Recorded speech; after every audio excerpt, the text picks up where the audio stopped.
Good afternoon students. आज का हमारा टॉपिक रहेगा preference shares and its types. तो जैसे आपको पता है कि हमने जो टाइप्स के शेयर पढ़े थे, टू टाइप्स के शेयर हमने पढ़ा हुआ था। एक था हमारा इक्विटी शेयर और दूसरा था हमारा प्रेफरेंस शेयर। तो प्रेफरेंस शेयर कौन थे? जिनको दो चीज़ में प्रेफरेंशियल राइट होते हैं। पहला, ऐसे शेयर को जिसमें डिविडेंड देने में प्रेफरेंशियल राइट हो अदर शेयर से। और अदर शेयर कौन रहेंगे? हमारे इक्विटी शेयर। अगर अदर शेयर से पहले उनको फिक्स परसेंटेज से डिविडेंड दे रहे हैं, और दूसरा जब कंपनी वाइंडिंग अप में जाएगी, यानी वाइंडिंग अप का मतलब है जब कंपनी का समापन होगा, जब कंपनी का एंड होगा, जब कंपनी बंद होने पे आ जाएगी, तो उस टाइम पे सबसे पहले पेमेंट किसका होगा? प्रेफरेंस शेयर का, इक्विटी शेयर से पहले। मतलब जिस शेयर्स को इक्विटी शेयर से पहले राइट है डिविडेंड लेने का और वाइंडिंग अप पे रीपेमेंट करने का, तो वो कौन से शेयर कहलाएंगे? हमारे preference share. So preference share with reference to any company limited by share. मैंने बताया था आपको, कंपनी एक तो लिमिटेड बाय शेयर होती है, गारंटी कंपनी होती है, और एक आपकी अनलिमिटेड कंपनी होती है। तो कंपनी को हम बहुत सारी तरीके से बांट दिया जाता है। तो ये on the basis of liability में दो तरह की कंपनी होंगी, एक लिमिटेड लाइबिलिटी और एक अनलिमिटेड लाइबिलिटी। और लिमिटेड लाइबिलिटी में फिर आपकी दो कंपनी होंगी, लिमिटेड बाय शेयर और limited by guarantee are those which carry to preferential right over other classes of share. A preferential right in respect of fixed dividend, it may consist of a fixed amount of fixed rate. B. A preferential right has to repayment of capital in a case of binding of the company in priority to other classes of share. The preference shares capital is the sum total of preference share. तो preference share capital मतलब क्या होगा? जो जितने भी type के हमारी preference share capital है, और प्रेफरेंस शेयर अलग अलग हो, जैसे 8% प्रेफरेंस शेयर हो गए, 9%, 10%, अलग अलग। इन सबको अगर हम जोड़ देंगे, सम लगा देंगे, तो वो क्या कहलाएगा? हमारा प्रेफरेंस शेयर कैपिटल।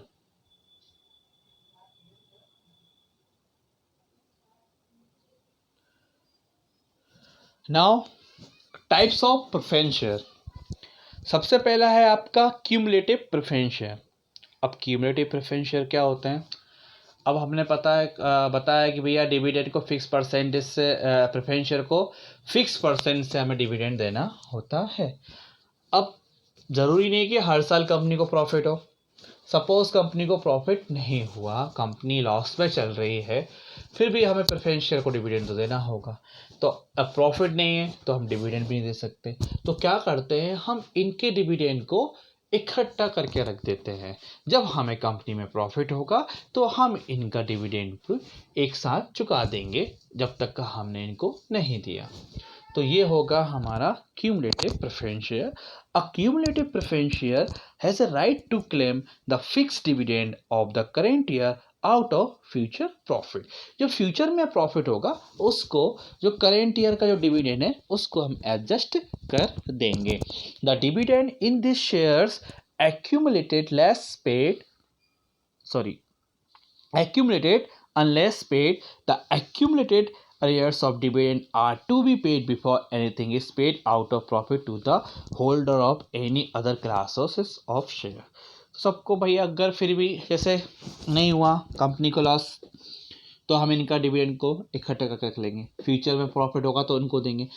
फिर भी हमें सबसे पहले इनको ही देना होगा, फिर हम किसी दूसरे का पेमेंट करेंगे। पहले किसका करेंगे? हम प्रेफरेंस शेयर का। If a company is unable to earn sufficient profit in any year to pay dividend on preference share, the deficiency is made good out of profit of the subsequent year. The preference share are always accumulative unless otherwise expressly stated in an article of association. तो आपको, तो preference share क्या है? आपके अगर आप जो article बनाओगे, जो हमने पढ़ा था आर्टिकल ऑफ एसोसिएशन, जिसमें रूल्स एंड रेगुलेशंस रहेंगे कंपनी के, अगर उसमें नहीं हैं, अगर आपने मेंशन नहीं करा, तो हम प्रेफरेंस शेयर को कौन सा ट्रीट करेंगे? इनको एक तरीके से हम क्यूमुलेटिव प्रेफरेंस शेयर। अगर नहीं है तो आपको आर्टिकल ऑफ एसोसिएशन में इसको मेंशन करना पड़ेगा, प्रेफरेंस शेयर के बारे में। तो क्यूमुलेटिव का मतलब हो गया जिनका डिविडेंड हम जोड़ के रखेंगे, भैया जब जैसे फ्यूचर में प्रॉफिट होगा उनको हम पेमेंट कर देंगे।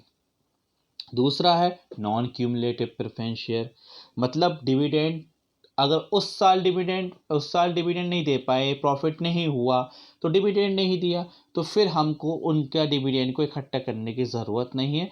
अगर प्रॉफिट हुआ कंपनी को तो डिविडेंड देंगे, और प्रॉफिट नहीं हुआ तो हम इनको डिविडेंड नहीं देंगे। अब डिविडेंड क्या होता है? डिविडेंड होता है प्रॉफिट का एक छोटा सा पार्ट, मतलब कंपनी को प्रॉफिट हुआ और उस प्रॉफिट में से कंपनी ने शेयर होल्डर्स को कुछ पेमेंट दिया, तो जो कंपनी ने पेमेंट दिया उसको बोलेंगे हम dividend.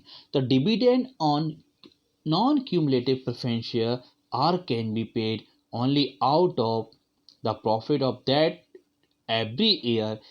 It is not allowed to accumulate to be paid out of profit for the future years. The right to claim dividend will lapse if there are no profit in a particular year.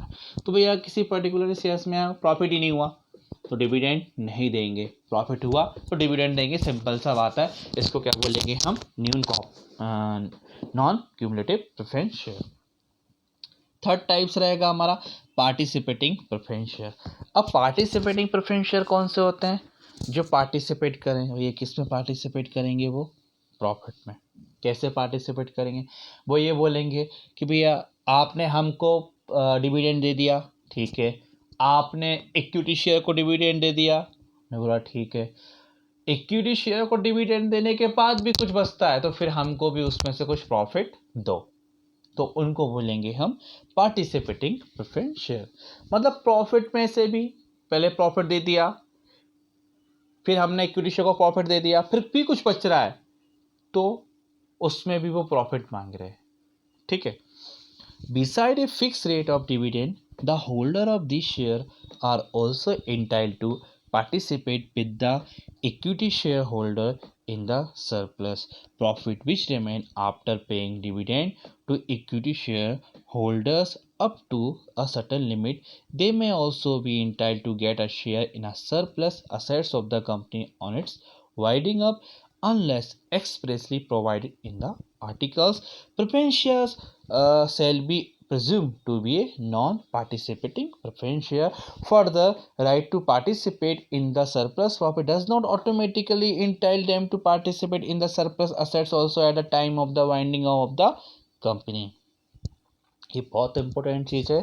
Right to participate in the surplus profit does not automatically entitle them to. अगर वो profit में participate कर रहा है तो इसका मतलब ये नहीं है कि बाइंडिंग अप के समय में भी वो जो कंपनी की असेट्स रहेगी उनमें भी वो पार्टिसिपेट करेंगे, ऐसा बिल्कुल भी नहीं है, ध्यान रखना। और अगर आर्टिकल में कुछ भी लिखा तो हम उनको क्या बोलेंगे? Non participating preference share. तो ये थे हमारे participating preference share.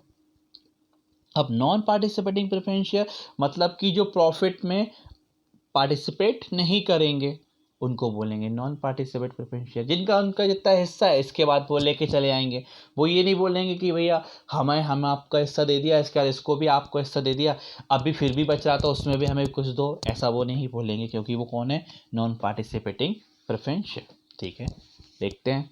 The holder of this shares are entitled only to fix rate of dividend and do not share in surplus profit. The whole of the surplus profit will go to the equity share। और इस cases में क्या होगा? जो भी profit हुआ वो किसको जाना है? पूरा का पूरा इक्विटी शेयर होल्डर्स को, क्योंकि ये पार्टिसिपेट नहीं है, जो सरप्लस बचेगा उसमें पार्टिसिपेट नहीं करेंगे। तो ये था हमारा non participating preference share. Convertible preference share, convert जो इजीली कन्वर्ट हो जाएं इक्विटी शेयर में, एक टाइम पीरियड दे देंगे कि भैया आपके जो प्रेफरेंस शेयर है एक टाइम के बाद हम इनको कन्वर्ट कर देंगे किसी सिक्योरिटी में या इक्विटी शेयर में, तो हम उनको बोलेंगे प्रेफरेंस शेयर। कौन से? Convertible. The holder of the share have a right to get converted their preference shares into equity share with a certain period. एक निश्चित समय के बाद आपके जो प्रेफरेंस शेयर हैं वो किस पे कन्वर्ट हो जाएंगे? इक्विटी शेयर में कन्वर्ट हो जाएंगे, उनको बोलेंगे हम कन्वर्टेबल प्रेफरेंस शेयर, फिर है नेक्स्ट हमारा नॉन कन्वर्टेबल प्रेफरेंस शेयर, जो हमारे किसी भी सिक्योरिटी में कन्वर्ट ना हो, उनका कन्वर्जन ना हो भाई, उनको क्या बोलेंगे हम, non convertible preference share. This preference share do not carry the right of conversion into equity share, जो अपने किसी भी सिक्योरिटीज में इक्विटी शेयर्स में कन्वर्ट ना हो, उनको बोलेंगे हम प्रेफरेंस शेयर। सिंपल सा बात है, जिस प्रेफरेंस शेयर को हम इक्विटी शेयर में कन्वर्ट नहीं कर पाएंगे, उनको बोलेंगे हम नॉन कन्वर्टेबल प्रेफरेंस शेयर। फिर है रिडीमेबल प्रेफरेंस शेयर, मतलब इसका मतलब क्या है कि कुछ टाइम पीरियड के लिए हमने शेयर इशू करे, कि भैया हम तो 10 साल के लिए प्रेफरेंस शेयर इशू कर रहे हैं, इसके बाद हम आप हमारे शेयर को वापस ले लेंगे, तो इनको बोलेंगे रिडीमेबल प्रेफरेंस शेयर। तो share which can be redeem after a fix period या after giving a certain notice at a time, any time, at the will of the company, out of the profit of the company, और sale proceeds of new share are called redeemable preference share. मतलब इनको एक निश्चित समय के बाद हम इनसे वापस ले लेंगे। हम आपको बोल रहे हैं कि भैया हम तो सिर्फ 5 साल के लिए शेयर इशू कर रहे हैं, इसके बाद हमको रिडीम कर लेंगे। रिडीम कर लेंगे मतलब हम आपका पैसा जो लिया है हमने, वो हम आपको वापस कर देंगे, और हमने जो आपको शेयर दिए हैं वो हम आपसे वापस ले लेंगे। तो ये कारण था हमारा